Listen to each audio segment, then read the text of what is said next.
সরকারি কোষাগারের লক্ষ লক্ষ টাকা খরচ করলেও আদতে দুর্যোগ মোকাবিলা দপ্তর প্রয়োজনের সময় কতটা ঢাল তলোয়ারহীন নিধিরাম সর্দারে পরিণত হয় তার দৃষ্টান্ত আজ আরও একবার স্থাপিত হয়েছে তেলিয়ামুড়া থানার অন্তর্গত চাকমাঘাট এলাকাতে।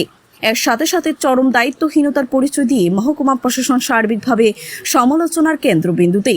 বলতে দ্বিধা নেই, শুধুমাত্র মহকুমা প্রশাসনের প্রয়োজনীয় ভূমিকার অভাবে এবং দুর্যোগ মোকাবেলা দপ্তরের প্রয়োজনীয় উদ্যোগের অভাবে একটা দুর্ঘটনাগ্রস্ত গাড়ি চালককে বাঁচাতে পারেনি। শত শত মানুষের সামনে সেই গাড়ির চালক মৃত্যুর কোলে ঢলে পড়ে। ঘটনার বিবরণে জানা যায়, গতকাল রাত্রি আনুমানিক 2:30 নাগাদ চাকমাঘাট এলাকাতে জাতীয় সড়কের উপর ধর্মনগর থেকে আগরতলাগামী সিমেন্ট বোঝাই লরি দুর্ঘটনাগ্রস্ত হয়। এই দুর্ঘটনার পরিপ্রেক্ষিতে সংশ্লিষ্ট গাড়ির চালক দুর্ঘটনাগ্রস্ত হওয়ার পর গাড়ি থেকে বের হতে পারছিলেন না। এই দুর্ঘটনার ফলে গাড়ির সামনের অংশ চেপে গিয়ে চালকের শরীরের সাথে যুক্ত হয়ে গেছিল। এই অবস্থাতে কাঞ্চনপুর এলাকার মাখনলাল দেবনাথের ছেলে মিহিরলাল দেবনাথ বারবার কাতরভাবে বাঁচার চেষ্টা করছিল, বারবার অনুনয় করছিল কোনোভাবে তাকে এখান থেকে বার করা হোক। কিন্তু দুঃখের বিষয়, দুর্ঘটনার প্রায় 7 থেকে 8 ঘন্টা সময় পর্যন্ত তেলিয়ামুড়া মহকুমা প্রশাসন কিংবা সরকারি কোষাগারের টাকায় পুষ্ট দুর্যোগ মোকাবেলা দপ্তর, অগ্নি নির্বাপক দপ্তরকে সাথে নিয়ে মৃত্যু পথযাত্রী মিহিরলাল দেবনাথকে উদ্ধার করতে পারেনি। যদিও 2 থেকে 3 জন দুর্যোগ মোকাবিলা দপ্তরের কর্মী কোনোভাবে উপস্থিত হয়েছিল কিছু একটা আয়রন কাটার যন্ত্র নিয়ে, যেটা কাজ করছিল না বলে খবর। এর পাশাপাশি ডিসিএম সাহেব দুর্ঘটনা ঘটার প্রায় 7 ঘন্টা পর দুর্ঘটনাস্থলে উপস্থিত হয়। এলাকার মানুষ সম্মিলিতভাবে ক্ষোভ প্রকাশ করেছেন এইভাবে প্রশাসনিক গাফিলতির কারণে দুর্ঘটনাগ্রস্ত এক গাড়ি চালকের করুণ পরিণতির জন্য। সর্বশেষ খবর অনুযায়ী দুর্ঘটনা ঘটেছে রাত্রি 2:30 নাগাদ। প্রশাসনিক দল 9:40 নাগাদ অবশেষে মিহিরলাল দেবনাথের নিথর দেহ উদ্ধার করে তেলিয়ামুড়া মহকুমা হাসপাতালে নিয়ে গিয়ে দায়িত্ব খালাস করে।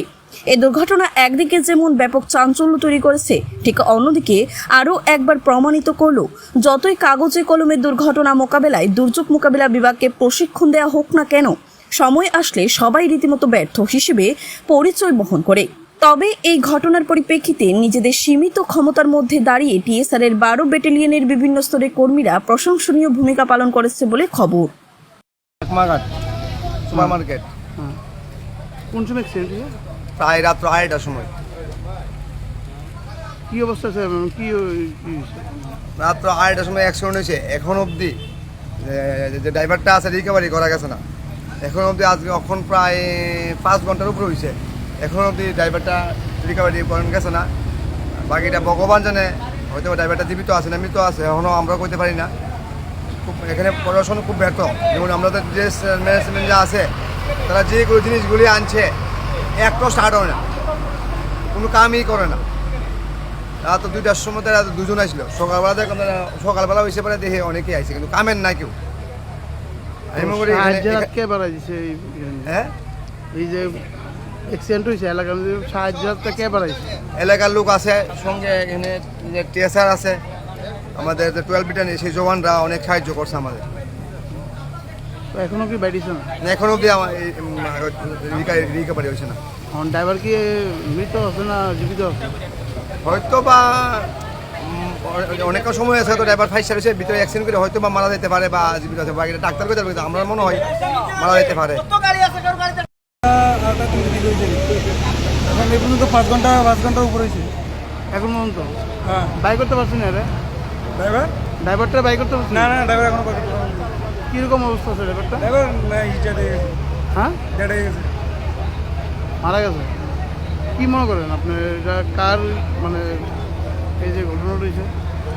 এটা কি, এটা আপনার ফায়ার সার্ভিসের লোক আছে বা প্রশাসনের লোক আছে, তারা যদি চেষ্টা করতো বা তারা যদি কাটার থাকতো তাহলে কিন্তু কাটাটা তো লিয়েছে, এটা তো লেগেছে লাস্টে, সকালবেলা নিয়ে এসে স্টার্ট হয়েছে নাকি?